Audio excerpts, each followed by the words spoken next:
गांव का सरपंच राजा को विचित्र घटना के बारे में बताना आरंभ करता है। महाराज, हमारे गांव के पास ही एक जंगल लगता है, जहां से गुजरते वक्त पिछले कुछ समय से हम वहां एक चंपा फूल का पौधा और उसके आसपास बांस के कई पेड़ों को देख रहे हैं।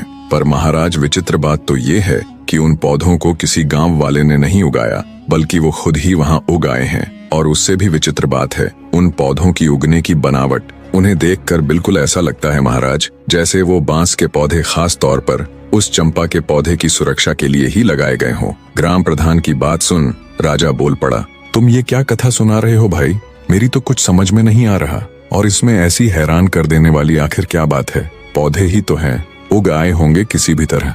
तब ग्राम प्रधान बोला, क्षमा करें महाराज, पर आप पहले मेरी पूरी बात तो सुन लीजिए। जितनी विचित्र उन पौधों की बनावट है, उससे कहीं ज्यादा विचित्र ये बात है कि वो चंपा का पौधा अत्यंत खुशबूदार फूलों से लदा हुआ है। और जब कोई ग्रामीण अथवा राहगीर उसके फूलों को तोड़ने का प्रयत्न करता है, तो वो किसी जादुई पौधे की तरह रहस्यमयी ढंग से ऊंचा होता चला जाता है। इतना ऊंचा कि हाथ से फूल तोड़ना तो दूर की बात है, किसी लंबी लकड़ी से भी उस पौधे के फूलों को तोड़ पाना असंभव है महाराज। अब राजा जय सिंह की ग्राम प्रधान की बातों में रुचि बढ़ने लगती है। वे पूरे ध्यान से उसकी बातें सुन रहे थे।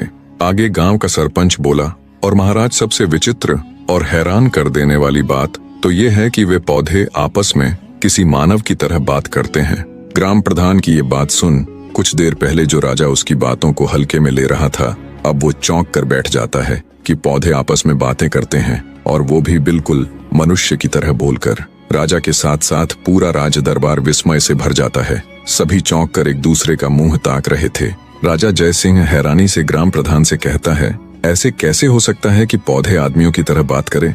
ठीक है प्रधान जी, अब ये भी बता दीजिए कि वो पौधे आखिर बात क्या करते हैं? प्रधान जी राजा को जवाब देते हुए कहते हैं कि महाराज, जब भी कोई मनुष्य फूल तोड़ने के लिए चंपा के पौधे की तरफ हाथ बढ़ाता है, तो चंपा के पौधे से आवाज आती है कि बांस भैया, गांव के ग्रामीण फूल तोड़ने के लिए आए हैं, इनको फूल दूं या लगूं आकाश। इसके बाद उन बांस के पौधों से आवाज आती है, नहीं बहना, लगो आकाश। और उसके आगे का तो मैंने आपको बताया ही है महाराज, कि चंपा की डालियां इतनी ऊंची होती चली जाती हैं कि उनसे फूल तोड़ना असंभव है। परंतु सुबह जमीन में अपने आप अत्यंत सुगंधित फूल बिखरे हुए मिलते हैं, पर आज तक कोई भी व्यक्ति उन फूलों को अपने हाथों से नहीं तोड़ पाया है। गांव के सरपंच की बात सुन राजा जय सिंह सोच में पड़ जाता है। फिर कुछ देर विचार कर वो अपने भरोसेमंद वजीर गौरीनाथ को बुलाकर उसे निर्देश देते हुए कहता है, मंत्री जी, आप फौरन वहां जाओ और सच का पता लगाओ। वजीर गौरीनाथ जी महाराज कह तुरंत ग्राम प्रधान को साथ ले गांव के लिए चल